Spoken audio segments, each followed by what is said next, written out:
Hey guys, it's Ginny Silver, and the House of Representatives has just passed the American Rescue Plan. The $1.9 trillion stimulus package has passed. It has passed the Senate, it has passed the House. It is now on its way to be signed by President Joe Biden. It has passed both chambers of Congress. It passed in the Senate and it passed in the House. That means that it is ready to be signed into law. And White House reporters are sharing that President Joe Biden will be signing this into law on Friday. Now, yesterday, the House Committee on Rules released the full text version with the updated amendments included in the stimulus bill. So I want to go over some key areas. Now, with stimulus checks, there are some individuals that may receive not one stimulus check, but a second stimulus payment, depending on how they filed their taxes. So I'm going to get to that later in this video. Check the timestamp menu for it down below. First up, let's talk about unemployment. For those of you that are collecting unemployment, you will have your claims extended through September 6th. Now, technically, September 6th falls on a Tuesday, and most unemployment departments in the states end their week on a Saturday, some ending on a Sunday.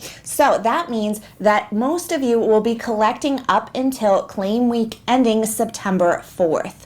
The PUA program has been amended by changing the end date of the program itself, by striking the end date and replacing it with September 6th. So, PUA claims should not need to refile in order to receive the extension. Now, as always, I say that we should wait until we hear guidance from the Department of Labor, but the program itself is being amended with a new end date. So it is highly unlikely that you would need to reapply, as the extension should be automatic. For PUA claims, this end date is being extended in addition to having additional claim balance added into your claim. So if you've reached a $0 balance, yes, your date will be extended and you will receive those additional weeks worth of claim balance. Your increase in number of weeks, the bill text states that they will be striking 50 weeks and inserting 79 weeks.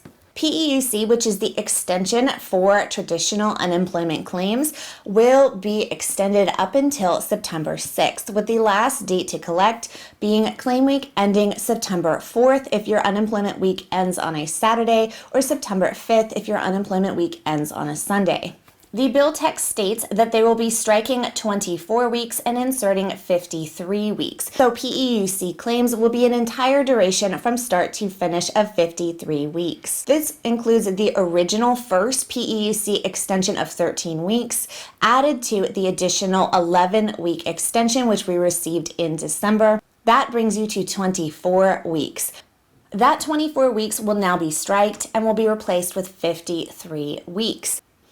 In addition to the extension of PEUC and PUA, we also have an extension of the $300 FPUC boost to unemployment. The FPUC boost is an additional supplemental federal amount which is placed on top of your regular state weekly benefit award amount. This extra $300 is going to be paid out from March 14th, when the prior FPUC boost had ended, up until September 6th.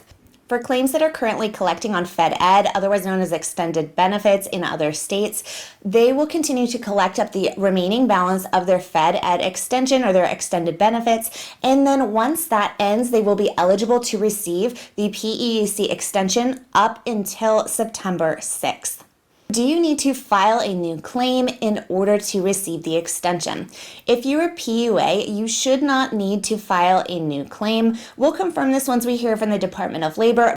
But because PUA is a provision of the CARES Act that was created by the CARES Act, this bill amends the end date of the program, which means that your end date in your own unemployment benefits would be automatically extended.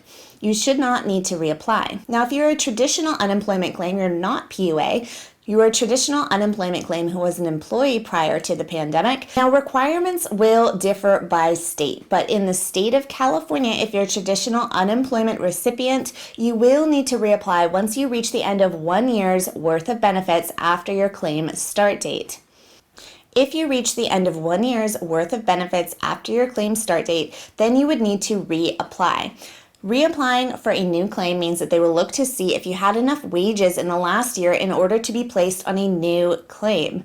If you do not have enough wages in the last year in order to be placed on a new claim, then they will apply the PEUC extension to your claim and extend you up until this new end date of September 6th.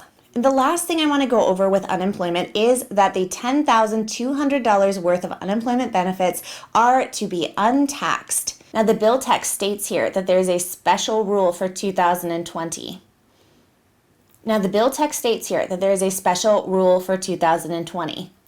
Yes, 2020. I have stated before and cited sources that this is for tax year 2020, and many of you are still questioning if this in fact applies to 2020. The bill text here states 2020. If the adjusted gross income of the taxpayer for such taxable year is less than $150,000, the gross income of such taxpayer shall not include so much of the unemployment compensation received by such taxpayer as does not exceed $10,200. That means that for your AGI calculation on your income taxes, $10,200 from your unemployment benefits would not be included in your AGI. That means that $10,200 of your 2020 unemployment benefits would not be taxable unless you have an AGI that is $150,000 or above. Now, many of you are wondering how you can receive this tax forgiveness if you have already filed your 2020 income taxes.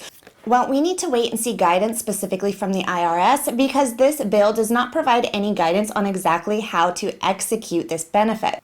Now, the IRS most likely will want you to file an amendment on your 2020 income taxes if you already filed. But there is also a slight possibility that the IRS could incorporate triggering 1099-Gs in their internal computer algorithm and then automatically calculate this difference and send you a notice and refund in the mail. However, updating systems in the middle of tax season is unlikely. So we do need to wait from the IRS for final confirmation on exactly how they would like this handled. Next, let's talk about the $1,400 stimulus payment, which is a recovery rebate. The payment amount is $1,400 per adult and $1,400 per dependent. Yes, adult dependents and child dependents alike. Now, in order to receive the full $1,400 stimulus payment, there's an income cap for individual filers at $75,000 for your AGI. After $75,000 up to $80,000, you will receive a partial check, and after $80,000, you do not qualify. In the case of a joint return, the income cap is $150,000 with an upper limit of $160,000, after which point you would not qualify for a check. Now, will the IRS be going based off of your 2019 or 2020 income taxes?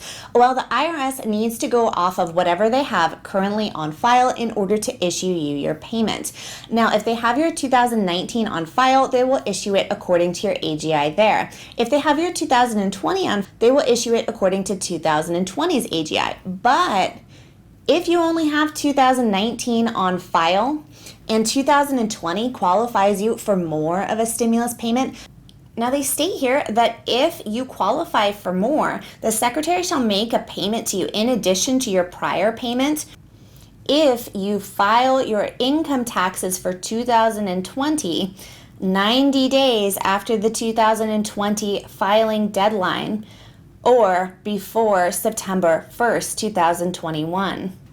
So that means that if you filed 2019 but not 2020, and your 2020 numbers qualify you for more stimulus, if you file your 2020 income taxes either by July 15th, because that is 90 days after the current filing date, April, May, June, July, or before September 1st, if the filing date is extended, then you would be eligible to receive a second direct stimulus payment that equals the difference. Okay, you guys, so now we are waiting for this bill to go to the president's desk for a signature. News sources are reporting that he will sign it on Friday. Keep in mind that unemployment programs will need to update their systems in order to apply the extensions. So if you're in my home state of California, I will continue to update you with the progress as our EDD systems are updated. Okay, you guys, I hope that was helpful. Please like, subscribe, and leave me a comment down